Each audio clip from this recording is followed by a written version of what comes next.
도시 한복판에 위치한 희망봉이라는 학교가 있다.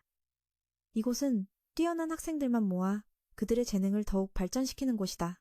그곳은 수많은 특권을 누릴 수 있지만 우리의 주인공은 아주 평범한 능력을 가진 마코토는 편지에 따라 입학하게 되었다. 그는 운이 좋기는커녕 불운했다. 그는 교실과 넓은 방에서 깨어났고 그곳에 다른 사람들도 많다는 것을 발견했다. 명단은 이렇다. 정말로 인생이 바뀌게 될 줄은 몰랐다. 공식적으로 사라졌다. 그는 운이 좋지 않았다. 안경을 쓴 이 청년은 초고교급 상속자 토가미이고 마지막 이 소녀는 초고교급 물음표 쿄코다. 그들이 왜 여기 있는지 이야기하고 있을 때 교장이라고 자칭하는 목소리가 울려 퍼졌다. 그들이 왜 여기 있는지 이야기하고 있을 때 교장이라고 자칭하는 목소리가 울려 퍼졌다. 넓은 방에서 그는 다른 사람들도 많이 있다는 것을 발견했다. 명단은 이렇다. 이 덥수룩한 머리는 초고교급 점술가. 이 스포츠 머리는 초고교급 오타쿠. 이 붉은 눈의 청년은 초고교급 풍기위원. 이 양갈래 머리는 초고교급 갸루. 이 작은 체구는 초고교급 프로그래머. 이 양복을 입은 소녀는 초고교급 갬블러. 그리고 이 청년은 초고교급 폭주족. 중학생인데 벌써 수염이 난 이 청년은 초고교급 야구선수. 보기만 해도 바로 알 수 있는 착한 이 친구는 초고교급 수영선수 아오이다. 이 거구는 초고교급 격투가. 미리 말해두지만 이 작은 소녀는 교복을 입은 초고교급 문학소녀. 안경을 쓴 이 청년은 초고교급 상속자 토가미이고 마지막 이 소녀는 초고교급 물음표 쿄코다. 마코토는 우연히 중학교 동창이자 초고교급 아이돌인 사야카를 만났다. 그들이 왜 여기 있는지 이야기하고 있을 때 교장이라고 자칭하는 목소리가 울려 퍼지며 입학식이라고 알렸다. 모두들 평범하다고 생각했지만 교장이 나타나자 상황이 달라졌다.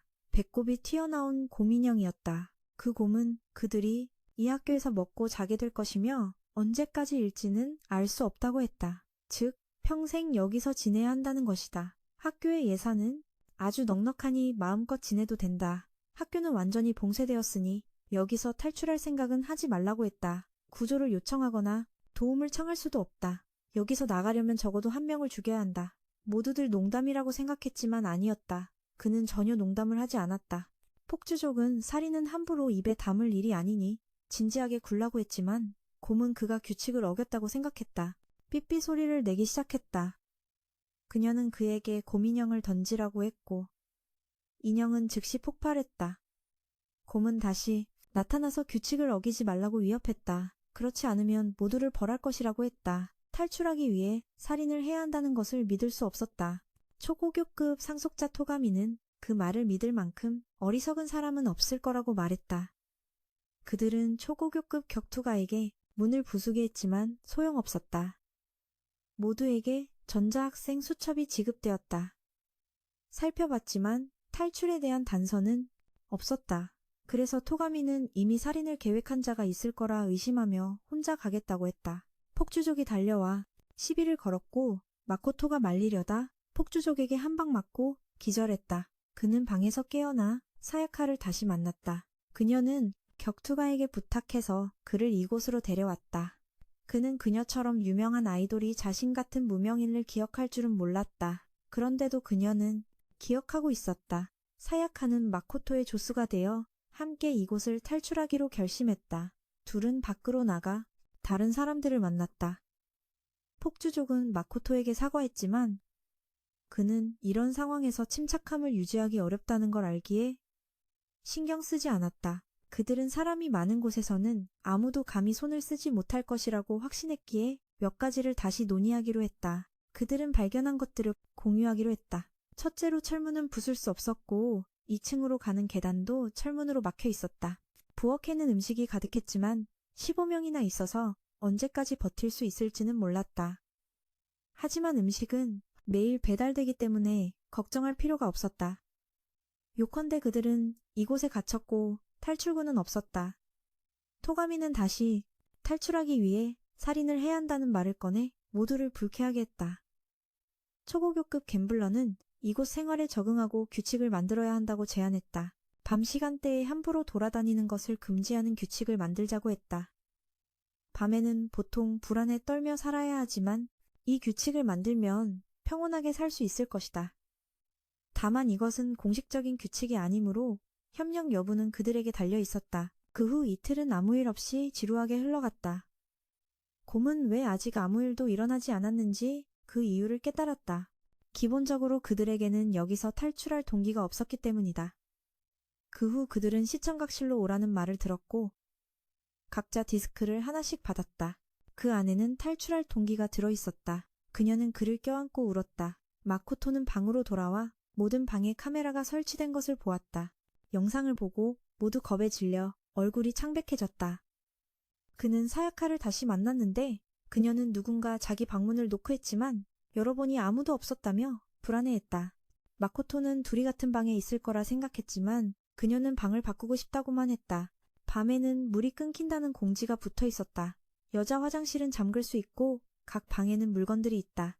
무기로 사용할 수 있으니 어떻게 쓸지는 그들에게 달렸다. 마코토가 샤워를 하려는데 문이 열리지 않았다. 곰이 정신을 차려보니 체육관으로 옮겨져 있었고 모두가 모여 있었다. 문이 약간 어긋나서 살짝 위로 당겨야 열 수 있었다. 그것은 규칙과 그가 정한 규칙에 어긋나므로 분명히 이들 중 한 명일 것이다. 그는 사야카를 다시 만났고 그녀는 누군가 노크를 해서 불안해했다. 그녀의 방이었지만 열어보니 아무도 없었다. 그녀는 오늘 밤 여기서 머물고 싶어 했다. 마코토는 둘이 같은 방에 있을 거라 생각했지만 그녀는 단지 방을 바꾸고 싶다고 말했다. 그는 어쩔 수 없이 동의하고 그녀에게 자신의 방에 있는 불안정한 자물쇠를 여는 법을 알려주었다. 그는 그 후 사야카의 방으로 가서 하룻밤을 묵었다. 그는 그녀의 버팀목이 되어주기로 결심했다. 다음날 아침 그는 일어나서 모임 장소로 갔다. 집합 장소에는 몇몇 사람들이 이미 일찍 와 있었고 그 후 몇몇이 시간에 맞춰 도착했다. 늦게 나타난 사람들도 있었지만 아직 토가미와 사야카는 오지 않았다. 말이 끝나자마자 토가미가 도착했지만 사야카는 계속 오지 않았다. 마코토는 불안해졌다. 그는 방으로 달려가 확인했고 그곳은 베인 자국과 싸움의 흔적으로 가득했다. 그리고 화장실에는 사야카의 시신이 있었다. 그는 너무 충격을 받아 기절했고 깨어났을 때는 체육관으로 옮겨져 있었다. 모두가 이곳에 모여 있었다. 그가 돌아가려고 하자 그들은 사야카가 정말로 죽었다고 확인해 주었다. 모두가 이곳에 모여 있었다. 곰이 그들을 불렀기 때문이다. 마코토는 곰이 사야카를 죽였다고 의심했지만 곰은 나타나서 자신은 아무 짓도 하지 않았다고 말했다. 그것은 규칙과 규칙에 어긋나는 일이다. 따라서 여기 있는 사람들 중 한 명이 사야카를 죽인 것이 틀림없다고 했다. 그들은 그의 말을 믿지 않았지만 그것은 사실이었다. 누가 범인인지를 떠나서 토가미는 그 범인이 졸업 조건을 충족했다고 생각했다. 하지만 곰은 그것이 유일한 조건이 아니라고 말했다. 이제 범인이 밝혀지면 범인만 처벌받고 범인이 들키지 않으면 나머지 모두가 처벌받는다. 들키지 않아야만 탈출할 수 있다. 범죄가 일어난 지 얼마 후 그들은 그의 시체를 밟고 지나가야 했다. 그녀가 그의 얼굴을 밟자 그는 자신을 폭행하려 했다는 이유로 그녀를 벌하기로 했다. 수많은 뾰족한 창이 나타나 그 자리에서 그녀를 찔러 죽였다. 곰은 자신이 진심이라는 것을 보여주었고 그들은 범인을 찾아야만 했다. 처벌은 확실히 사형이다. 초고교급 갬블러는 범인을 찾는 데 집중하자고 했다. 하지만 곰은 그들이 규칙을 어기려 한다고 생각했다. 그의 시체를 밟고 지나가라. 그가 하룻밤 방을 바꾼 사실을 말하자 사람들은 반신반의했지만 아직 유죄를 입증할 수 없어 조사를 시작했다. 수많은 뾰족한 창이 나타나 그 자리에서 그녀를 찔러 죽였다. 곰은 자신이 완전히 진심이라는 것을 보여주었고 그들은 정신 차리고 범인을 찾아야 했다. 곰은 지루해져서 그들을 재판장으로 불렀다. 긍정적인 점은 적어도 용의자가 한 명 줄었다는 것이다. 초고교급 갬블러는 범인을 찾는 데 집중하자고 했다. 점술가는 갑자기 전자학생 수첩에 사야카의 죽음에 대한 정보가 업데이트된 것을 발견했다. 안으로 들어가자 곰은 일부러 이 방에 대해 어떻게 생각하는지 물었다. 그래서 그가 첫 번째 용의자가 되었다. 그들은 죽은 사람의 사진을 걸어두는 것에 대해 의아해했다. 다시 반신반의했지만 아직 유죄를 입증할 수 없어 조사를 시작했다. 사건이 일어난 마코토의 방을 수색했다. 소각장에서 쿄코는 방을 바꾼 이야기가 사실이라는 증거를 발견했다. 마코토는 쓰레기통에서 사야카의 디스크를 발견하고 그녀의 밴드가 해체되고 사라졌다는 사실을 알게 되었다. 쓰레기통에서 그것을 가져와 보게 되었다. 그녀의 밴드는 해체되고 사라졌다. 그 이유는 졸업해야만 알 수 있었다. 곰은 지루해져서 그들을 재판장으로 불렀다. 네가 마지막으로 도착하는 바람에 모두가 너를 범인으로 의심했다.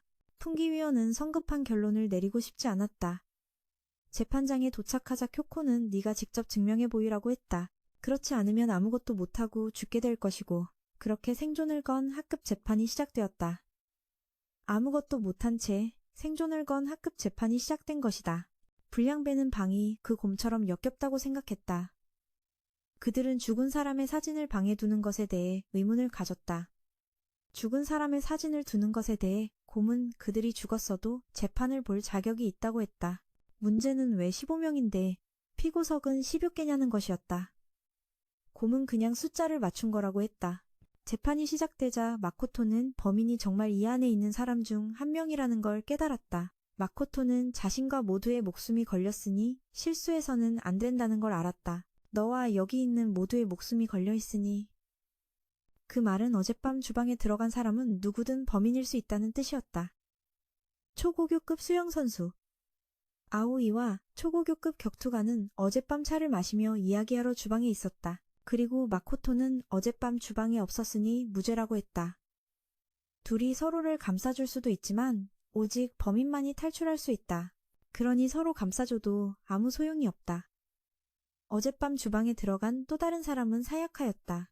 실제로 어젯밤 사야카는 주방에 갔었고 사야카가 떠난 후 식칼 하나가 없어졌다. 그래서 사야카가 호신용으로 칼을 가져간 것으로 보였다. 그렇기에 마코토도 아직 혐의를 벗지 못했다. 하지만 쿄코는 마코토의 무죄를 증명할 방법이 있었다. 사야카가 살해된 욕실의 문고리가 부서져 있었기 때문이다. 여자방에만 욕실 잠금장치가 있고 남자방, 즉 마코토의 방은 문이 고장나 예외였다. 문이 비뚤어져서 여는 방법을 아는 건 자신뿐이었다. 범인은 이걸 모르고 문을 부쉈으니 범인이 그 사실을 몰랐다는 증거가 된다. 사야카와 마코토가 방을 바꾼 사실을. 상황은 점점 더 미궁으로 빠졌다. 문 잠금 장치는 부술 수 없는 종류였기 때문이다. 쿄코는 사야카가 누군가를 부르기 위해 보낸 쪽지를 발견했다. 그리고 그 사람은 사야카와 방을 바꾼 마코토의 방으로 잘못 들어갔다. 문 앞에 이름표도 바뀌었기 때문이다. 이 사실을 아는 건 사야카뿐이었다. 토가미는 사야카가 살인을 계획하고 고의로 방을 바꿨다고 확신했다. 마코토에게 누명을 씌우려고. 만약 그녀가 자신이 부른 바보에게 살해당할 거라고 예상하지 못했다면 사야카는 순진한 척하며 순조롭게 넘어갔을 것이다. 반대로 마코토는 여전히 사야카를 감싸주려 했지만 토가미의 논리 앞에서 그는 아무 말도 할 수 없었다. 초고교급 야구 선수는 이제 단서가 없다고 했지만 마코토는 아직 남아있다고 했다. 사야카가 남긴 다잉 메시지였다. 숫자처럼 보였지만 마코토는 다른 방향으로 생각해 숫자를 뒤집어 보았다. 숫자를 뒤집자 나온 이름은 레온이었고 그건 바로 저 야구 선수의 이름이었다. 그는 땀을 흘리며 마코토가 누명을 씌우고 있다고 했다. 하지만 마코토는 오타쿠에게 불에 탄 셔츠의 단서를 말해달라고 부탁했다. 그리고 소각로 근처에서 깨진 수정 구스를 범인은 사야카를 살해한 후 피 묻은 셔츠를 소각로에 가져가 없애려 했다. 하지만 원격으로 작동되지 않자 그자는 점쟁이의 수정 구스를 묶어 스위치에 던졌다. 그리고 셔츠를 소각로에 던져 태웠다. 그렇게 정확하게 던질 수 있는 사람은 초고교급 야구선수 레온뿐이다. 그는 인정하지 않고 계속 변명했다. 그래서 마코토는 그의 방에 있는 공구함을 가져오라고 했다. 진짜 범인은 욕실문을 부수기 위해 공구함을 썼으니 만약 그가 범인이 아니라면 공구함은 분명 새 것일 것이기 때문이다. 이제 어떤 핑계를 대도 소용없게 되자 레오는 더 이상 발뺌할 수 없었다. 그는 이후 유죄 판결을 받았다. 하지만 여전히 자신은 피해자이며 한 짓은 정당방위였다고 주장했다. 하지만 이곳엔 이곳만의 규칙이 있었다. 레오는 유죄로 간주되어 곰에게 끌려가 처형당했다. 곰은 레온을 야구장으로 끌고 가 묶어놓고 야구공 발사기가 그를 향해 발사되기 시작했다. 공이 다 떨어지자 레온의 목숨도 끝났다. 사람을 죽였음에도 불구하고 곰은 아무렇지 않은 척하며 똑똑하다면 평생 여기서 살면서 서로 죽이지 말라고 했다. 마코토는 사야카가 배신자였다는 사실에 분명 분노했을 것이다. 마코토는 정말 분노했지만 쿄코는 참고 억누르라고 조언했다. 사야카의 복수를 하고 싶다면 그날 밤 쿄코는 마코토를 만나러 왔다. 그녀는 사야카가 마지막 순간에 마코토를 생각했을 거라고 말했다. 그리고 그를 속인 것에 죄책감을 느껴 네가 이겨낼 수 있도록 메시지를 남긴 것이라고 했다. 그녀는 네가 친구들의 죽음을 딛고 일어설 거라고 믿었다. 그리고 넌 오늘을 절대 잊지 않을 것이며 여기서 탈출할 때까지 떠나간 사람들을 영원히 기억할 거라고 했다. 첫 번째 사건을 해결하자 고문 2층으로 가는 길을 열어주었다. 아무도 사야카가 모든 것의 시작이 될 줄은 몰랐다.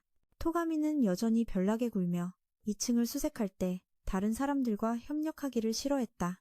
그들은 교장에게 보내는 편지를 발견했는데 학교가 수리를 위해 한동안 문을 닫아야 한다고 적혀 있었다. 하지만 그들이 처음 왔을 때 이곳이 폐쇄되었다는 흔적은 전혀 없었다. 분명 흑막이 이곳을 점거하고 자신의 미친 연극 무대로 삼은 것이다. 토가미는 책으로 가득 찬 방도 발견했다. 이 게임이 계속되는 동안 시간을 보낼 수 있도록 불량배는 토가미가 이 죽음의 사건들을 게임처럼 여기는 것에 분노했지만 그의 말이 틀리지는 않았다. 초고교급 갬블러는 이것이 분명 게임이라고 했지만 그 대가는 모두의 목숨이었다. 토가미와 잠시 다툰 후 그는 떠나면서 그들과 친구놀이하며 시간을 낭비하지 않겠다고 말했다. 문학소녀도 토가미의 말에 반응하여 패닉에 빠져 도망쳤다. 아오이는 여자들을 수영하러 가자고 불렀다. 탈의실에 도착했을 때 문을 열 수 없었다. 곰이 나타나 학생들이 전자학생수첩을 사용해야만 탈의실에 들어갈 수 있다고 알려줬다.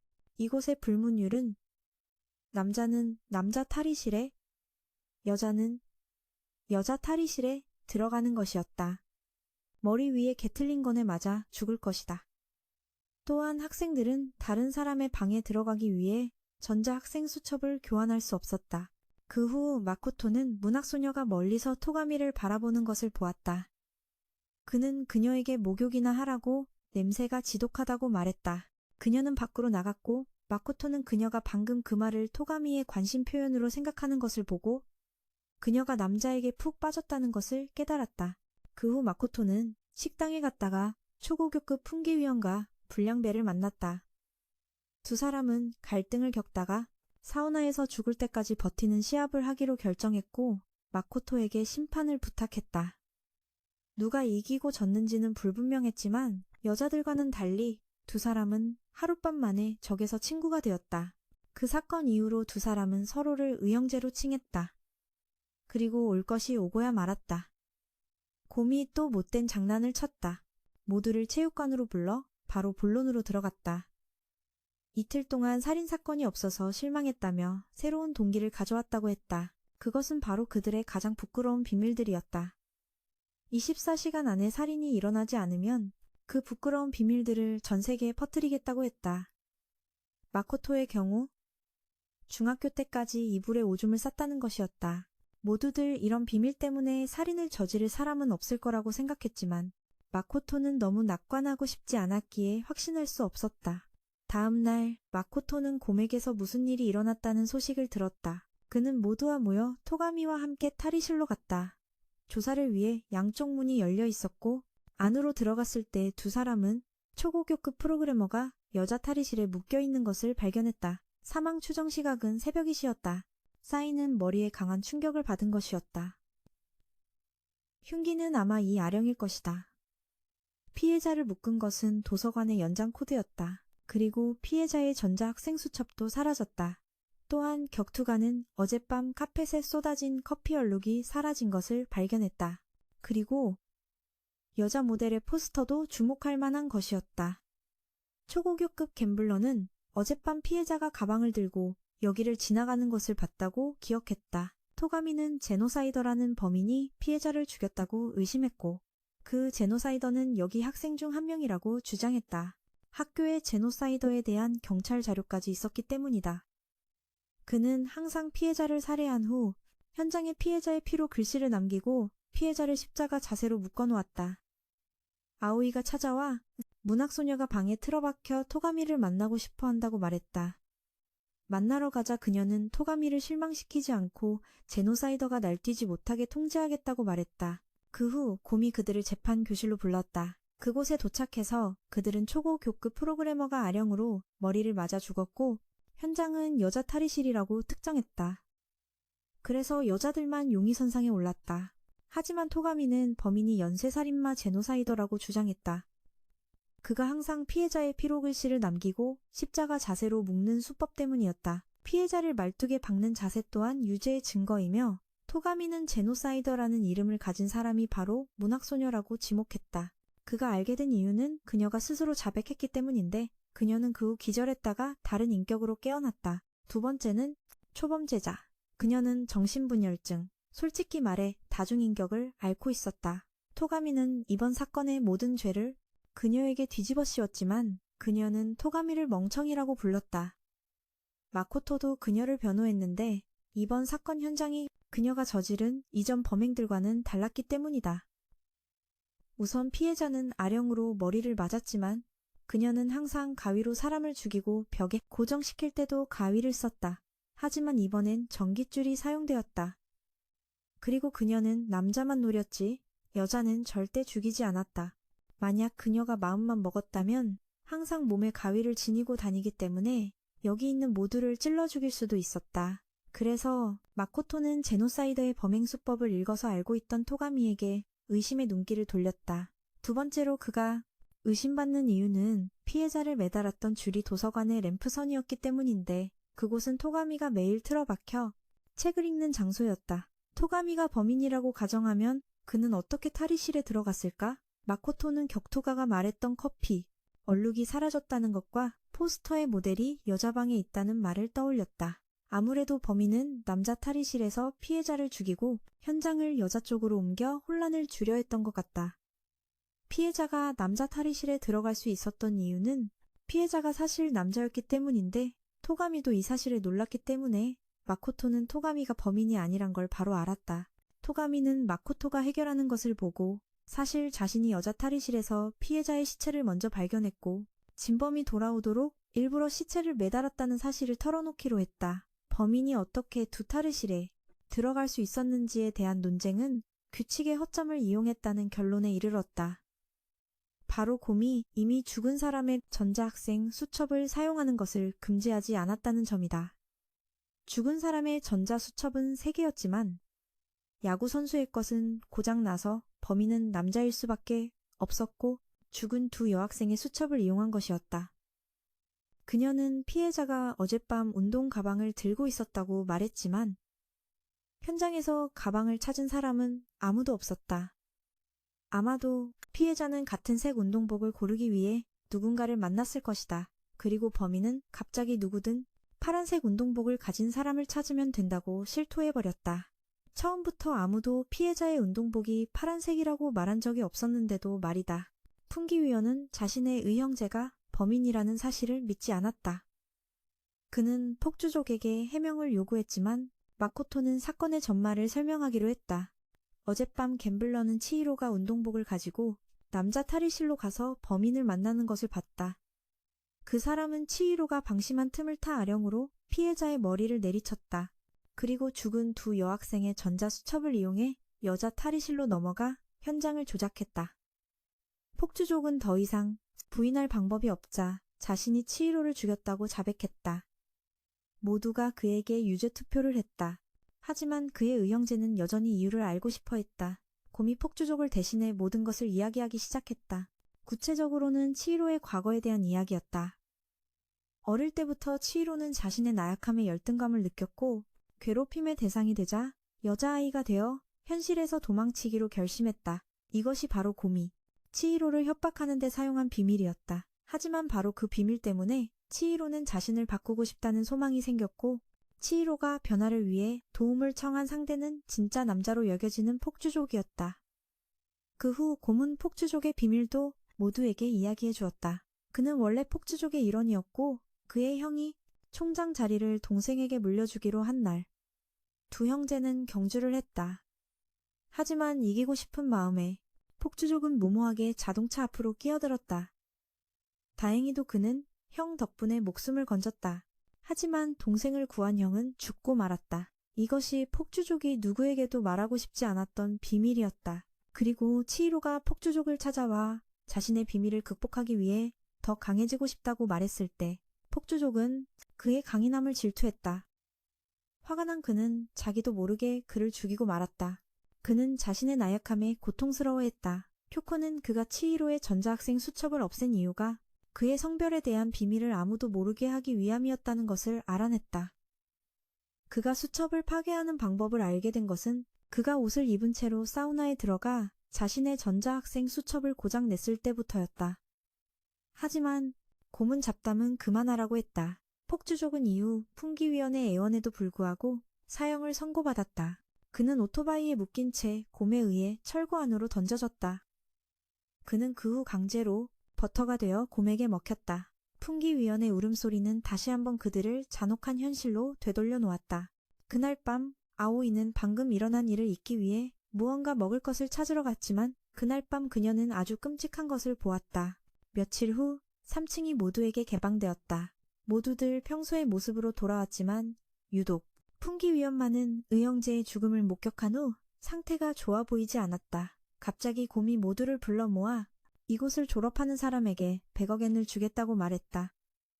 이것은 게임의 속도를 높이기 위해 동기를 부여하기 위함이었다. 그들은 돈 문제가 있는 사람이 있는지 물었지만 아무도 감히 대답하지 못했다. 아오이는 또한 어젯밤 이곳에서 치히로의 유령을 봤다는 이야기를 공유했고 모두 등골이 오싹해졌다.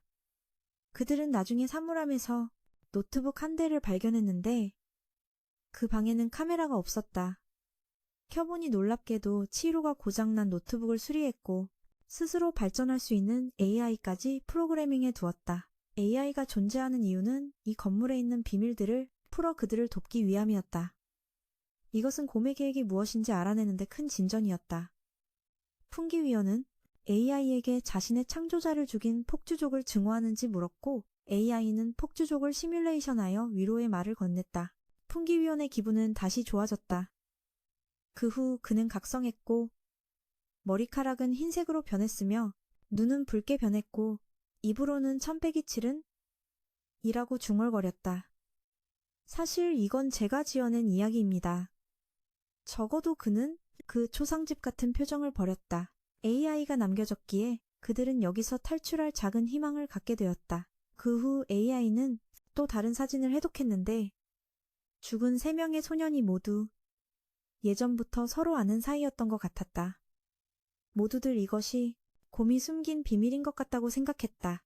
다음날 아침 쿄코는 뚱뚱한 오타쿠가 어젯밤 몰래 이곳에 들어와 AI를 만난 것을 추궁했다. 그는 단지 이야기를 나눌 상대를 찾으러 온 것이었다. AI는 2D 캐릭터이면서 동시에 그의 머릿속 병적인 생각들을 기꺼이 들어주었기 때문이다. 그 후 풍기위원도 목욕을 마치고 나와 자신도 AI와 이야기하고 싶다고 말했다. 두 사람은 서로 AI를 독차지하고 싶어 갈등을 빚었다. 쿄코는 AI가 모두의 것이라며 누구든 예고 없이 이곳에 오는 것을 금지했다. 그날 밤 점쟁이가 마코토의 방으로 찾아와 목욕하러 가자고 하는 척하며 사실은 비밀리에 약속 장소로 그를 불렀다. 방에 들어갔을 때 모두는 그들의 희망의 빛이 사라진 것을 보고 경악했다. AI를 독차지하려던 두 사람은 서로를 탓했지만 쿄코는 만약 두 사람이 혼자 접근하면 AI에게 큰 소리를 내라고 일러두었다. 토가미는 그들 중 한 명이 곰이 심어놓은 스파이일 수 있다고 생각했다. 다음날 아침 모인 사람이 거의 없어서 마코토 일행은 흩어져 아오이를 찾았다. 3층에서 초고교급 갬블러가 기절해 있는 것을 발견하고 모두 달려 올라갔다. 그녀는 자신이 정의의 망치 1호라는 것에 갑자기 맞았다고 말했다. 그들은 그 후 뚱뚱한 오타쿠도 정의의 망치 2호에 의해 공격당한 것을 발견했다. 근처의 카메라는 그가 로봇에게 맞는 장면을 찍었다. 그들은 뚱뚱보를 양호실로 데려가고 범인을 잡기 위해 흩어지기로 했다.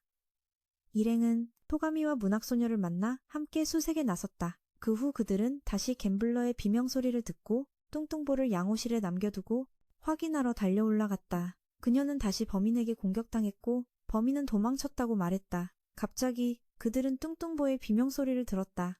그래서 토가미와 마코토는 갬블러가 가리킨 방향으로 범인을 몰기 위해 두 그룹으로 나뉘었다. 한 그룹은 뚱뚱보의 상태를 보러 갔다. 양호실로 돌아왔을 때 그곳에는 정의의 망치 사모가 있었다. 마코토가 토가미에게 뚱뚱보가 죽었다고 알리자 갑자기 갬블러가 달려와 무슨 일이 생겼다고 알렸다. 그녀는 물리 연구실에서 또 다른 시체와 정의의 망치 사오를 발견했다고 말했다. 두 소녀가 얼굴을 씻으러 나갔을 때 그들은 문학소녀가 아직 위층에 기절해 있다는 것을 기억하고 찾아보러 달려갔더니 풍기위원의 시체도 사라져 있었다. 규칙상 한 번에 최대 2명만 죽일 수 있기 때문에 그들은 시체를 찾아야 했다. 마코토는 일어난 일을 알렸다. 뚱뚱보는 운 좋게 아직 숨이 붙어 있었고 몇 마디 중얼거리더니 점쟁이의 이름을 말했다. 모두들 지금까지 실종된 쿄코를 무시할 수 없었기에 일단 조사를 계속하며 사람을 찾기로 했다. 그들이 돌아왔을 때 위층에서 기절해 있어서 올라가 봤어요. 그녀는 범인이 범행에 사용한 로봇 슈트를 발견했고 그 안에는 점쟁이가 있었죠. 그는 누군가 만나자는 쪽지를 보내서 갔더니 약에 취해 이 멍청한 로봇 슈트 안에 갇혔다고 말했어요. 위층에서 기절해 있어서 올라가 봤더니 풍기위원의 시체도 사라져 있었어요. 마코토가 그를 꺼내주는 동안 쿄코는 용의선상에 올랐죠. 쿄코는 이후 두구의 시체가 있는 곳으로 가 조사를 시작했고 2가지 단서를 발견했어요. 그들은 추리를 시작하기 위해 재판장으로 소환되었죠. 현재 규칙상 한 명당 최대 2명까지 죽일 수 있어요. 초고교급 갬블러는 점쟁이의 방에서 그 멍청한 슈트의 설계도를 발견했고 이것이 그를 범인으로 몰아가는 증거가 되었죠. 그들은 흩어져 두구의 시체를 찾기 시작했어요. 시체와 뚱뚱한 행운아는 아직 숨이 붙어 있었어요. 그는 몇 마디 중얼거리더니 점쟁이의 이름을 말했죠. 모두들 방금 전 사라진 쿄코를 그냥 둘 수 없어서 계속 조사하며 그녀를 찾아다녔어요. 쿄코가 사라진 지 한참 되어서 계속 찾아다녔어요. 일단 조사를 하며 사람을 좀 더 찾아보기로 했죠. 마코토는 우연히 쿄코와 마주쳤고 그녀는 모두를 모으고 싶어 했어요. 그녀는 범인이 범행에 사용한 로봇 슈트를 발견했죠. 그 안에는 점쟁이가 있었어요. 그는 누군가 만나자는 쪽지를 보내서 갔더니 약에 취해 이 멍청한 로봇 슈트 안에 갇혔다고 말했어요. 만나자는 쪽지를 받고 갔는데 약에 취해서 로봇 슈트 안에 갇혔다는 거죠. 그가 받았다는 쪽지는 잃어버려서 자신의 무죄를 증명할 수 없었어요. 그는 이 슈트 때문에 범행을 저지를 수 없었죠. 움직이기 너무 힘들어서 마코토가 그를 꺼내줬어요. 반면 쿄코는 용의선상에 올랐죠. 쿄코는 이후 두구의 시체가 있는 곳으로 가 조사를 시작했어요. 그녀의 주의를 끈 2가지 단서가 있었어요. 뚱뚱이가 그를 지목했고 그는 알리바이도 없었기 때문이죠. 초고교급 갬블러는 점쟁이의 방에서 그 멍청한 슈트의 설계도까지 찾아냈어요. 이것이 그를 범인으로 몰아가는 증거였죠. 갬블러가 점쟁이 방에서 그 멍청한 슈트의 설계도를 발견했으니 이게 그를 범인으로 몰아가는 증거라는 거죠. 마코토는 그녀는 뚱뚱이가 아직 죽지 않았을 수도 있기 때문에 스스로 그곳으로 올라갔다고 생각했어요. 그에게 보낸 쪽지와 설계도의 글씨체가 달랐고 동시에 흑막은 진짜 흑막이 풍기위원의 시체를 옮겼어요. 근처에서 발견된 수레를 이용해 창고까지 옮긴 거죠. 바닥에 핏자국이 묻은 바퀴 자국이 남아 있었거든요. 그리고 그 슈트로는 도저히 1층에서 3층까지 수레를 밀 수 없어요. 쿄코가 범인으로 몰리자 그녀는 아무도 뚱뚱이의 시체를 3층까지 끌고 올 수 없다고 주장했어요. 쿄코가 뚱뚱이의 속옷에 손을 넣어 이걸 찾아낸 건 사실이에요. 범인으로 몰리자 그녀는 아무도 할 수 없다고 주장했죠. 그 후에야 그들은 초고교급 갬블러가 정의의 망치 1호에 맞아 다친 것을 발견했어요. 망치에 적힌 숫자는 그냥 교란용일 수도 있어요. 그는 아직 죽지 않았을 수도 있다고 초고교급 갬블러는 생각했어요. 쿄코는 뚱뚱이의 팬티 안에서 흑막에게서 받은 쪽지를 발견했죠. 네, 쿄코가 뚱뚱이의 속옷에 손을 넣어 이걸 찾아낸 건 사실이에요. 사건을 재구성해보니 풍기위원이 먼저 살해당했고 그 후에 초고교급 갬블러가 정의의 망치 1호에 맞아 다친 것을 발견한 것 같아요. 곰은 그들이 시간을 끄는 것을 원치 않아서 모두가 빨리 결론을 내리길 바랐어요. 상황은 여전히 곰은 그들이 시간을 끄는 것을 원치 않았고 뚱뚱한 청년을 이용하고 쓸모없어지자 제거한 범인이 누구인지 빨리 결론 내리길 바랐어요. 풍기위원은 안경에 피가 묻은 채 죽어 있었어요. 양호실에서 처음 발견되었을 때 말이죠. 하지만 3층에 있을 땐 안경이 아주 깨끗했어요. 그래서 뚱뚱이가 양호실에서 혈액팩을 가져왔을 가능성이 있어요. 그리고 위장하기 위해 자기 머리에 부은 거죠. 하지만 뚱뚱이가 아무에게도 들키지 않고 1층에서 3층까지 올라간 것도 이상해요. 그리고 또 쿄코는 뚱뚱이가 흑막에게서 받은 쪽지를 그의 팬티 안에서 찾아냈어요. 네, 쿄코가 뚱뚱이의 속옷에 손을 넣어 이걸 찾아낸 건 사실이에요. 이 물건을 찾기 위해서였죠. 사건을 재구성해보니 풍기위원이 먼저 살해당했고 그 후에 그들이 초고교급 갬블러가 정의의 망치 1호에 맞아 다친 것을 발견했어요.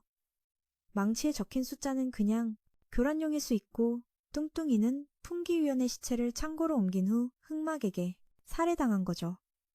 쿄코와 그가 근처에서 막 씻은 망치를 발견했으니 그걸 5번째 망치로 볼 수 있어요. 그리고 재구성해보니 그들은 뚱뚱이가 단지 공범이었고 제3자에게 이용당했다는 것을 깨달았어요. 곰은 그들이 시간을 끄는 것을 원치 않았죠. 그래서 모두가 뚱뚱한 청년을 이용하고 쓸모 없어지자 제거한 범인이 누구인지 빨리 결론 내리길 바랐어요. 쓸모가 없어졌죠. 모든 것이 막다른 골목에 부딪혔고 도움이 될 만한 단서는 없었어요. 갑자기 마코토가 무언가를 기억해내려 애쓰다 깨달았죠. 초고교급 갬블러에게서 이상한 점을 발견하고는 양호실에서 뚱뚱이를 처음 발견했을 때 했던 말을 다시 해보라고 했어요. 그녀는 말했었죠. 범인을 찾지 못하면 그들처럼 될 거라고요. 하지만 그 당시에는 아무도 그녀에게 다른 청년에 대해 말해주지 않았어요. 누가 그녀에게 그 청년에 대해 말해줬을까요? 그녀는 처음에 뚱뚱이가 점쟁이의 이름을 댔다고 생각해서 인정하지 않았어요. 그래서 마코토는 그들이 아직 그녀의 진짜 이름을 모른다고 생각했죠. 그녀는 아주 유러풍의 자기 이름을 말했지만 그는 그게 가짜 이름인 걸 알고 전자수첩을 내놓으라고 요구했어요. 곰은 그녀가 진짜 흑막이며 그녀의 진짜 이름이 점쟁이의 이름과 비슷하다고 밝혔어요. 마코토는 그들이 아직 모른다고 생각했죠. 그녀는 항상 잘생긴 집사들이 있는 성을 갖는 것을 꿈꿨지만 이제 죽음을 앞두고 그 꿈은 사라진 셈이었어요. 유럽풍의 자기 이름을 댔지만 그는 알고 있었죠. 그녀는 화형에 처해진 뒤 소방차에 치였고 쿄코가 받은 것은 그녀가 숨긴 장소의 열쇠였어요. 쿄코와 마코토는 서로를 믿기로 결심했죠. 쿄코는 마코토에게 2층에서 비밀의 방을 발견했다고 알려줬어요. 자신이 졌다는 사실을 더는 듣고 싶지 않았어요. 그는 체육관으로 내려갔다가 쿵쿵거리는 소리를 듣고 엿보니 격투가와 곰이 그곳에 떡하니 서 있었어요. 그가 본 것은 격투가가 곰과 싸우고 있는 모습이었어요. 그녀는 더 이상 못 본 척하지 않고 끝까지 곰과 맞서기로 결심했죠. 점쟁이의 이름과 비슷한 그녀는 자신이 얼터에고를 훔쳤다고 자백했어요. 그리고 뚱뚱이를 선동하기 위해 풍기위원에게 누명을 씌우고 그를 끌어들였죠. 그녀는 항상 성을 갖고 싶어 했어요. 수많은 잘생긴 집사들이 있는 성을요. 하지만 이제 죽음을 앞두고 그 꿈은 사라진 셈이었죠. 하지만 그녀는 완전히 평온했어요. 그녀는 패배를 받아들이고 몰래 쿄코에게 무언가를 건네준 뒤 판결을 받아들였어요. 그녀는 화형에 처해진 뒤 소방차에 치였고 쿄코가 받은 것은 그녀가 얼터에고를 숨긴 장소의 열쇠였어요. 쿄코와 마코토는 함께하기로 결심했죠. 서로를 믿기로요. 쿄코는 마코토에게 2층에서 비밀의 방을 발견했다고 알려주고 그곳으로 가보라고 했어요. 그곳은 화장실 안에 있었고 문을 밀기만 하면 들어갈 수 있었죠. 그는 그곳에 들어가 학원의 비밀이 담긴 책장을 발견했어요. 하지만 막 다가가서 보려고 할 때 의문의 인물에게 맞아 기절했어요. 깨어났을 땐 모든 자료가 사라져 있었죠. 그는 체육관으로 내려갔다가 쿵쿵거리는 소리를 듣고 엿보니 격투가와 곰이 그곳에 떡하니 서 있었어요. 그가 본 것은 격투가가 곰과 싸우고 있는 모습이었어요. 그녀는 더 이상 못 본 척하지 않고 결심했죠. 끝까지 곰과 맞서기로요. 하지만 곰은 격투가에게 소중한 사람들을 인질로 잡고 있다고 밝혔어요. 마코토는 깨달았죠. 격투가가 바로 배신자라는 것을요. 다음 날 아침 학원의 4층이 개방되었어요. 그 층은 음악실 말고는 별거 없었어요. 음악실, 약품 보관실, 그리고 열리지 않는 2개의 방이 있었어요. 정보 처리실과 학원장실이었죠.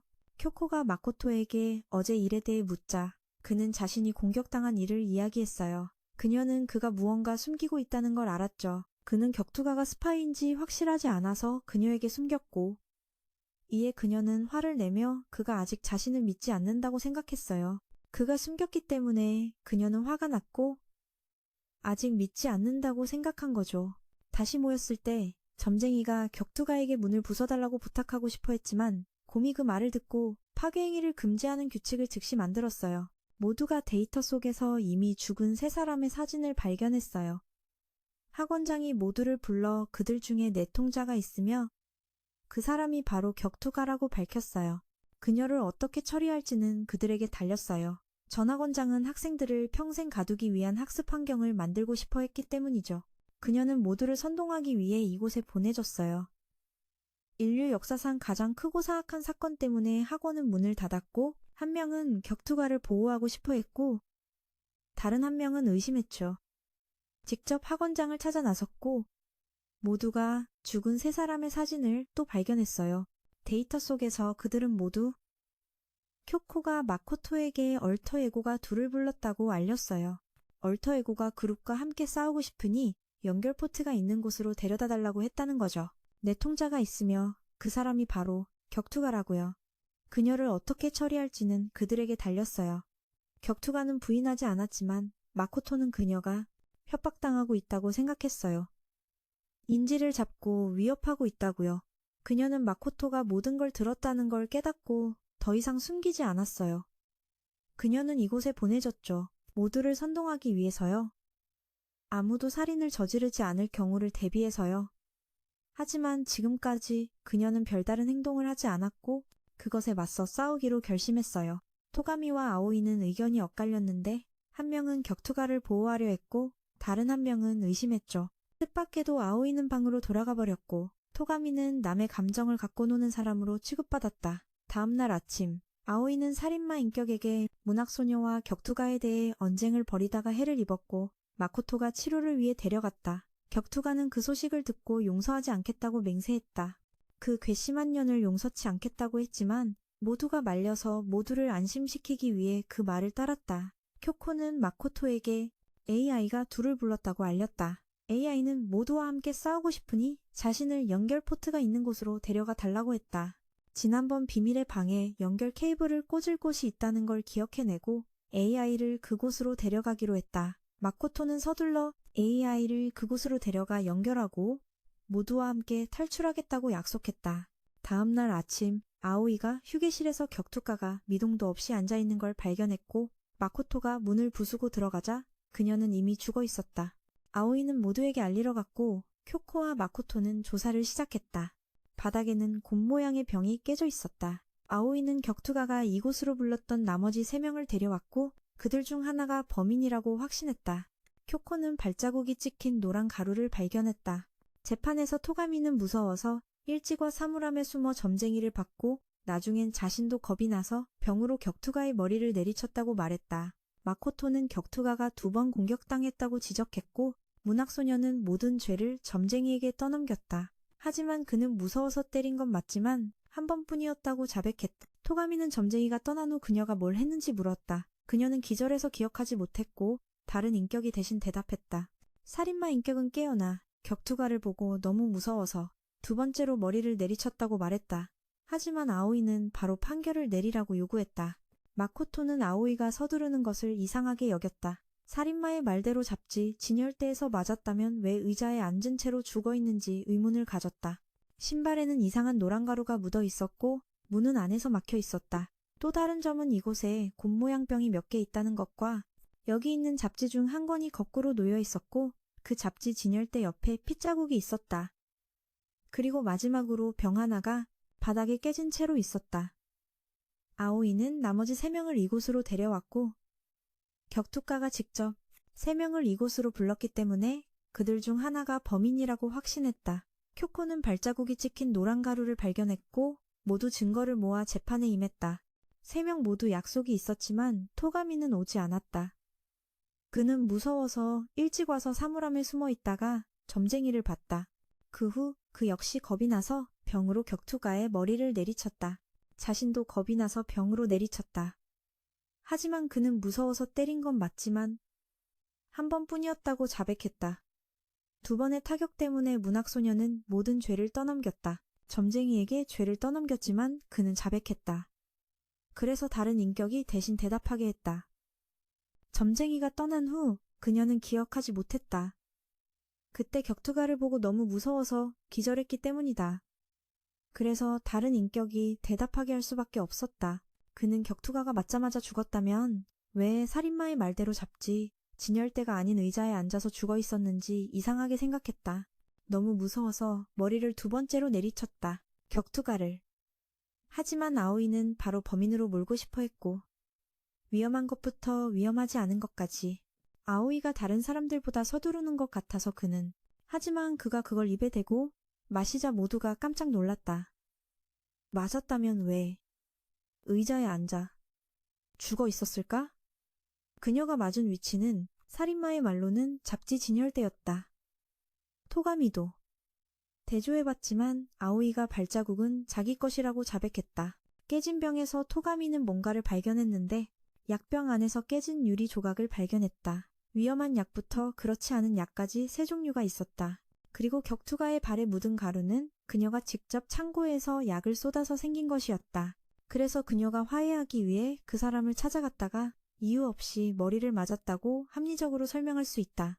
그래서 아오이가 왔을 때 격투가는 그녀에게 영양 파우더를 좀 가져다 달라고 부탁했던 것이다. 하지만 그곳에 도착했을 때 그녀는 바닥에 독약이 쏟아진 것을 봤다.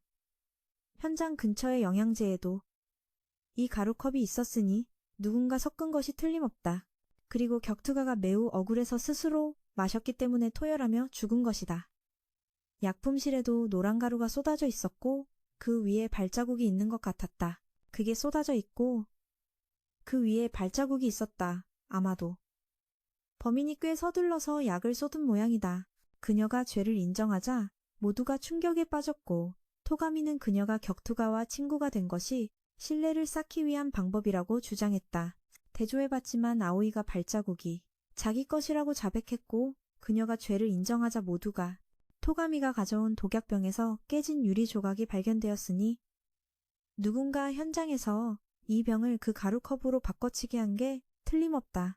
그리고 격투가의 발에 묻은 가루는 그녀가 직접 창고에서 약을 쏟아서 생긴 것이다. 그래서 그녀가 살해당한 것이 아니라 스스로 죽음을 택했다고 합리적으로 설명할 수 있다. 마코토는 다음과 같이 재구성했다. 격투가는 화해하기 위해 그 3명을 불렀지만 이유 없이 머리를 맞았다. 그래서 아오이가 왔을 때 격투가는 그녀에게 영양 파우더를 좀 가져다 달라고 부탁했다. 하지만 그곳에 도착했을 때 그녀는 바닥에 독약이 쏟아진 것을 봤다. 아오이는 문제를 깨달았다. 그리고 돌아왔을 때 격투가는 이미 죽어 있었고 문을 잠갔다. 약병 안에서 깨진 유리 조각이 발견되었다. 그래서 아오이는 모두가 잘못 추리해서 다 같이 죽도록 스스로 죄를 인정한 것이다. 누군가 이 병을 가루컵으로 바꿔치기, 현장에서, 그리고 격투가의 발에 묻은 가루는 그녀가 직접 창고에 있는 약을 쏟아서 생긴 것이니 설명할 수 있다. 그녀가 스스로 찾아갔다고 합리적으로. 쿄코는 마코토에게 학원 어딘가에 숨어있는 16번째 학생에 대해 알려주었다. 그자는 초고교급 절망이라는 별명을 가지고 있었다. 그 후 일행은 5층으로 올라갔고 보고에 따르면 그곳에는 온실과 그 사람이 화해하러 갔다가 이유 없이 머리를 맞았고 그래서 아오이가 왔을 때 격투가가 그녀에게 영양 파우더를 좀 가져다 달라고 부탁했다.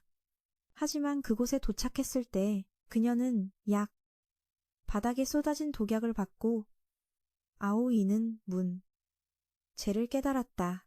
그리고 돌아왔을 때 격투가는 이미 죽어 있었고 문을 잠갔다. 아오이가 감싸준 이유는 그녀가 격투가의 유언을 읽었기 때문이다. 그리고 격투가가 매우 억울해서 스스로 죽음을 택했다는 것을 알았기 때문에 아오이는 모두가 잘못 추리해서 다 같이 죽도록 스스로 죄를 인정한 것이다. 그 후 고문 격투가가 모두와의 불화를 해소하기 위해 스스로 죽음을 택한 것이며 이번에는 범인이 없다고 선언했다. 하지만 이 사건 이후에도 대가를 치러야 할 존재가 있었으니 바로 컴퓨터였다. 그 빌어먹을 곰은 AI의 존재를 이미 알고 있었다. AI의 존재를. 그리고 컴퓨터는 처음부터 박살나 있었다. 그는 알면서도 모르는 척했다. 그 후 아오이는 모두를 끌어들이려 했던 것에 대해 사과했다. 같이 죽으려 했던 것을. 하지만 아무도 그녀를 탓하지 않았다. 그날 밤 쿄코는 마코토에게 4층에 잠긴 방으로 오라고 했지만 둘은 곰에게 발각되어 쫓겨났다. 쿄코는 마코토에게 학원 어딘가에 숨어있는 16번째 학생에 대해 알려주었다. 그 자는 초고교급 절망이라는 별명을 가지고 있었다. 그 후 일행은 5층으로 올라갔고 보고에 따르면 그곳에는 온실과 아무 쓸모도 없는 거대한 나무 한 그루가 있었다. 닭 5마리가 있는 닭장, 창고에 여러 도구, 그리고 대량 학살이 일어난 듯한 교실이 있었다. 창고의 도구와 교실. 마치 대량 학살이 일어난 것 같았다. AI가 언급했던 인류 역사상 가장 크고 사악한 절망적 사건이란 바로 그 방에서 일어난 일일 것이다. 문학소녀는 2층을 조사하다가 군용 나이프를 찾았다고 고백했다. 토가미가 그 칼을 가져가 점쟁이와 아오이에게는 주지 않았고 그래서 모두는 아직 어떤 사건에도 간접적으로 연루되지 않은 마코토에게 맡기기로 결정했다. 그리고 왜 항상 혼자 행동하는 거지? 최근 연이은 사건에서 그녀는 항상 혼자 떨어져서 조사했다. 함께 다니는 대신. 그녀는 기억상실을 핑계로 댔지만 그는 믿지 않았다. 격투가가 그녀가 이 잠긴 교장실 문을 여는 것을 도와주었고 그 덕분에 그녀는 곰의 중요한 열쇠를 훔칠 수 있었다. 이를 통해 그녀는 16번째 학생의 정체를 조사했다. 그에게 열쇠를. 그는 무시하고 계속 혼자 행동하기로 했다. 문학소녀가 이 일이 꽤 위험하다는 걸 알지만 호랑이 굴에 들어가지 않고서야 어떻게 호랑이 새끼를 잡겠는가. 2층을 조사하다가 찾은 군용 나이프를 토가미가 가져가 점쟁이에게는 주지 않았다. 점쟁이와 아오이에게는. 그래서 모두는 아직 어떤 사건에도 간접적으로 연루되지 않은 마코토에게 맡기기로 결정했다. 그 후 곰은 화가 나서 모두를 체육관으로 불러 모았다. 그를 만나러 가자 그는 도둑을 맞았고 카메라도 하나 부서졌다고 말했다. 토가미는 이런 무모한 짓은 쿄코만이 할 수 있을 거라고 생각했다. 방으로 돌아왔을 때 쿄코가 탈의실에서 만나자고 했다. 그리고 곰이 보물처럼 여기는 열쇠를 찾았다고 말했다. 격투가가 그녀가 문을 여는 것을 도와주었다. 이 잠긴 교장실의 문을. 그 덕분에 그녀는 곰의 중요한 열쇠를 훔칠 수 있었다. 이를 통해 그녀는 16번째 학생의 정체를 조사했다. 그녀는 이 16번째 학생이 배우 조종자이지 이 학교의 교장이 아니라고 의심했다. 하지만 아직 많은 것을 찾지 못했기에 그녀는 곰의 주의를 다른 곳으로 돌리는 위험을 감수하고 계속해서 조사하고 싶어 했다. 이 일이 꽤 위험하다는 걸 알지만 호랑이 굴에 들어가지 않고서야 어떻게 호랑이 새끼를 잡겠는가? 그래서 마코토는 곰을 불러내 쿄코가 이 열쇠를 사용할 곳을 찾기 위해 잠입할 시간을 벌어주었다. 그는 곰에게 잃어버린 보물이 무엇인지 물어봤지만 곰은 비밀이라고 했다. 그는 이야기를 지어내며 말을 걸었지만 몇 분밖에 벌지 못했다. 곰의 의심을 사지 않기 위해서였다. 그는 쿄코가 필요한 것을 찾았기를 바랄 뿐이었다. 그날 밤 자고 있는데 마코토는 지난번에 가면 쓴 자를 봤다. 그가 칼을 들고 자신을 공격하려 했지만 잠시 후 쿄코가 와서 무언가 말하고 싶어 했다. 그는 아무것도 들을 수 없었다. 다음 날 아침 그가 서랍을 다시 확인했을 때 칼은 사라져 있었다. 모두를 찾아 나섰는데 다들 체육관에 모여 있었다. 곰 인형을 뜯고 있었다. 토가미는 곰이 움직이지 않는 것을 발견하고 무슨 일인지 보려고 모두를 불렀다고 했다. 아무래도 곰을 조종하는 자에게 무슨 일이 생긴 것 같았다. 그들은 교장실로 가서 후카와에게 도구를 가져오라고 시켰다. 문을 부술 도구를 말이다. 하지만 그녀는 다른 인격으로 돌아와 시체를 발견했다고 말했다. 그들이 가보니 복면을 쓴 자의 시체였고 여자 같았다. 그녀는 그 칼에 찔려 죽었다. 달려가서 가면을 벗기자 시체가 갑자기 불타올랐다. 그들은 키리기리 쿄코라고 생각했고 그래서 마코토는 16번째 학생의 존재에 대해 밝혔다. 아오이는 재판장에 16개의 자리가 있다는 것과 시체의 손에 문신이 있다는 것을 기억해냈다. 그들은 시체의 손에서 열쇠를 발견했고 토가미는 그 용도를 알고 있었다. 그는 잠겨있던 녹색방을 열었고 그 안은 바로 감시 카메라 모니터실이었다. 흑막은 일부러 그들이 이걸 발견하게 놔둔 것이었다. 이 안의 모든 것을 전국에 생중계하고 싶었기 때문이다. 그 쇼의 이름은 세상에서 가장 절망적인 쇼라고 했다. 아오이는 하지만 사람들은 이걸 그저 TV쇼로만 볼 테니 누가 구하러 올 거란 꿈은 꾸지 말라고 했다. 흑막은 모두가 사건을 계속 진행하고 16번째 학생의 죽음을 조사하길 원했다. 그 학생의 존재를 인정했고 그녀는 이 열쇠 덕분에 더 많은 것을 조사할 수 있었다. 그들은 그 후 조사를 하러 갔다. 그리고 재판을 시작하기 위해 법정으로 갔다. 그녀는 2층을 조사하러 갔다고 말했고 이 열쇠가 모든 자물쇠를 열 수 있기 때문에 우선 곰과 싸우는 데 집중하고 싶다고 했다. 재판이 시작되자마자 토가미는 쿄코가 범인이라고 단정했다.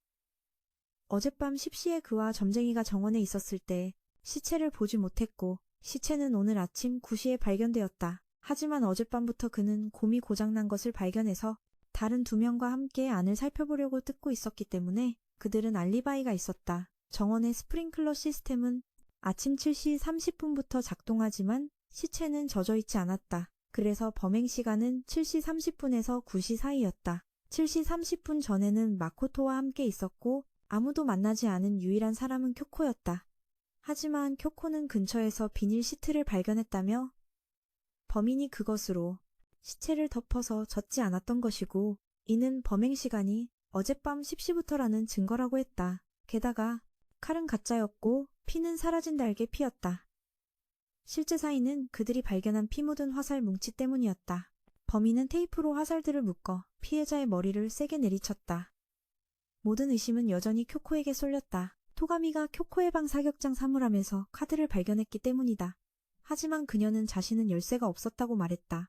토가미가 갖고 있었기 때문이다. 쿄코는 반박하기 어려웠지만 모든 비밀을 밝히기 위해 살아남아야만 했고 그래서 그녀는 마코토에게 죄를 뒤집어 씌웠다. 그가 사물함 카드를 찾았으니 그녀에게 누명을 씌우기 위해 위조했을 수도 있다는 것이다. 마코토는 쿄코가 자신에게 누명을 씌우는 걸 알았지만 그녀에게 계획이 있다고 믿고 그녀를 믿기로 했다. 그는 이번 사건이 이상하다고 주장했다. 곰이 이전처럼 피해자에 대한 충분한 정보를 주지 않았기 때문이다. 곰은 그의 말을 신경 쓰지 않았고 결국 그는 유죄 판결을 받았다. 그는 책상에 앉혀져 컨베이어 벨트에 실려 앞찾기로 옮겨졌다.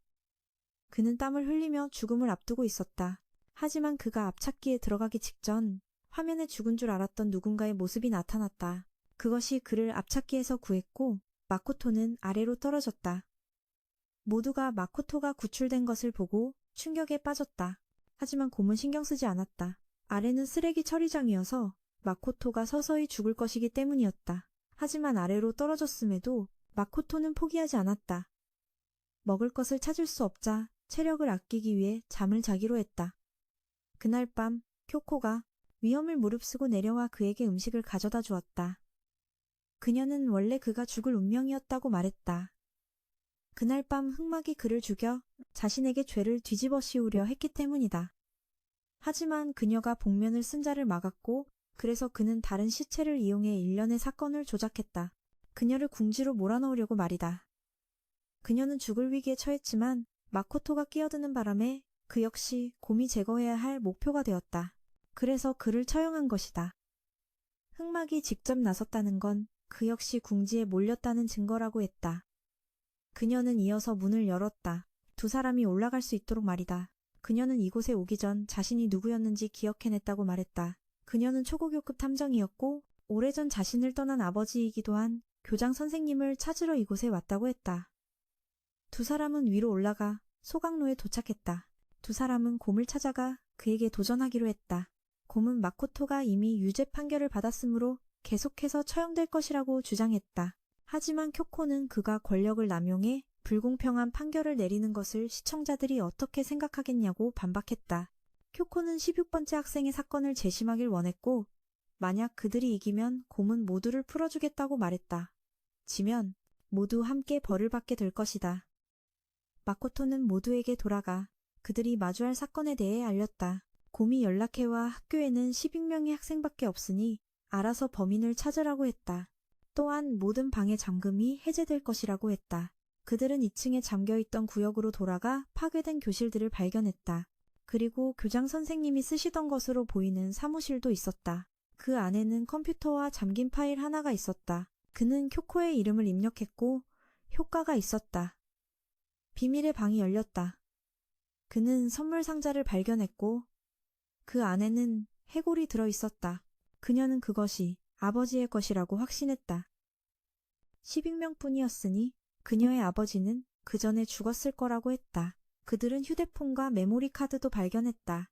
열어보니 그 안에는 영상이 있었는데 모든 학생이 이곳에 오기 전 교장 선생님을 만났었고 그들은 여기서 평생 살아야 하는 위험을 받아들였지만 아무도 기억하지 못하는 걸 보니 기억이 지워진 것 같았다. 영상을 다 보기도 전에 곰이 그것을 파괴했다. 그 후 쿄코는 혼자 있겠다고 했다. 토가미는 파일 캐비닛에서 16번째 학생에 대한 정보를 발견했다. 마코토는 책장에서 점쟁이와 쿄코의 사물함을 열었다. 그는 영안실로 갔다가 쓰러져 있는 시체를 발견하고 그녀를 깨웠다. 그 후 토가미를 찾아가 왜 이곳에 시체가 총 9구나 있는지 깨달았다. 교장 선생님이 남긴 영상 또한 주목할 만한 것이었다. 만약 이 증거들이 사실이라면 그가 내세운 논리는 정확했다. 곰은 그들 모두의 기억이 빼앗겼다는 것을 인정했다. 그들이 발견한 시체에도 찔려 죽은 상처가 있었다. 이는 트윈테일 소녀가 바로 그들이 몰랐던 16번째 학생이었다는 증거였다. 그를 암살하려던 자의 손에는 펠리르 문신이 없었지만 시체에는 있었다. 모두 그것을 보고 충격을 받았다. 그들은 법정으로 이송되었고 모두가 사진을 꺼내 대질했다. 그 사진은 명백히 가짜였다. 그 안의 사건에 대해 아무도 기억하지 못했기 때문이다. 하지만 마코토는 기억이 지워졌을 수도 있다고 주장했다. 그가 이곳을 학생들을 위한 영구적인 피난처로 만들 계획이 담긴 쿄코의 수첩을 찾았기 때문이다. 교장 선생님이 남긴 영상 또한 주목할 만한 것이었다. 만약 이 증거들이 사실이라면 그가 내세운 논리는 정확했다. 곰은 그들의 기억이 모두 빼앗겼음을 인정했다. 하지만 본론으로 돌아가서 누가 16번째 학생을 죽였는가? 마코토는 이미 명백하다고 말했다. 곰은 냉동실에서 19의 시체를 봤을 테니 범인은 여기 있는 6명 중 1명이라고 주장했다. 하지만 그는 작동하는 냉동고는 9개뿐이라 1명이 부족하다고 말했다. 그리고 그 부족한 1명은 바로 트윈테일 소녀의 시체였다. 영화 초반에 찔려 죽었던 그 소녀 말이다. 그들이 발견한 시체에도 찔린 상처가 있었고 이는 트윈테일 소녀가 바로 16번째 학생이라는 증거였다. 그를 암살하려던 자에게는 펠리르 문신이 없었지만 시체에는 있었다. 곰은 쿄코가 장갑을 끼고 있다며 그녀를 탓했지만 그녀는 신입 시절 입은 심한 화상 때문에 끼는 것이라고 보여주었다. 마코토는 진짜 흑막이 트윈테일 소녀와 이름을 바꾼 사람이라고 말했다. 쉽게 말해 흑막은 자신의 이름을 트윈테일 소녀에게 붙였다. 그래서 사진과 영상에서 그들의 진짜 이름을 알 수 없도록 파괴하려 했던 것이다. 그리고 트윈테일 소녀가 사용하던 이름을 가진 사람이 바로 이 곰을 조종하는 자이자 진짜 16번째 학생이었다. 그녀는 자신이 발각된 것을 알고 트윈테일 머리를 한 진짜 모습을 드러냈다. 죽은 사람은 쌍둥이 자매였고 그들은 처음부터 역할을 바꿔왔다. 이제 모두가 이 학급 재판의 이유를 알고 싶어하자 그녀는 그들이 찾았던 인류 사상 최대 최악의 절망적 사건에 대한 영상을 보여주었다. 그들의 기억은 지워졌었기에 그들은 다른 인격을 불러냈다. 그리고 그녀는 TV 속 사건이 사실이며 과거에 일어난 일이라고 그들에게 알려준다. 토가미 그룹도 그로 인해 파산했다. 사실 그들은 이곳에서 2년간 다녔고 사진 속 즐거운 추억도 있었지만 기억이 지워졌기 때문에 겨우 몇 주밖에 다니지 않았다고 오해한 것이다. 그들의 1학년은 평화로웠지만 2학년이 되자 사건이 발생했다. 학교의 학생들도 점차 살해당했고 그래서 이 학원은 남은 희망을 위한 세상의 마지막 보루가 되었다. 다시 말해 이곳은 그들이 살 수 있는 고급 쉘터였고 교장 선생님이 이런 삶을 살도록 도와주었다. 2명의 병균이 잠입한 줄도 모른 채 말이다. 마코토는 증거가 없다며 믿지 않았지만 그녀는 모두가 투표하기를 원했다. 그리고 결과는 다음과 같다고 했다. 만약 자신을 제거하는 데 투표하면 그들은 이 쉘터에서 쫓겨나 스스로 독가스로 가득한 절망적인 세상 밖에서 살아가야 하고 아니면 마코토를 희생시키면 이곳에 남아 평생 평화롭게 살 수 있다는 것이다. 하지만 그는 그녀가 틀렸다고 생각하며 절망에 굴복하지 말라고 모두를 설득하고 격려하기 시작했다. 바깥 세상이 아무리 황폐하더라도 처음부터 다시 세울 것이며 죽은 사람들 모두가 그들에게 희망을 맡겼기 때문이다. 마코토의 희망이 승리했다. 하지만 그녀는 자신이 졌다는 것을 알면서도 오히려 극도로 즐거워했다. 스스로를 위한 벌을 직접 준비했으며 이 절망감이 그녀를 흥분시켰기 때문이다. 그녀는 그 후 이전에 있었던 모든 벌을 스스로 받고 죽었다. 그 후 일행은 자신감을 갖고 다시 시작하기 위해 학교 정문으로 향했다. 세상으로 돌아가기 위해서였다. 아무리 절망적이더라도 그들은 함께 희망을 다시 세울 준비가 되어 있었다. 이것으로 이야기는 끝이 난다.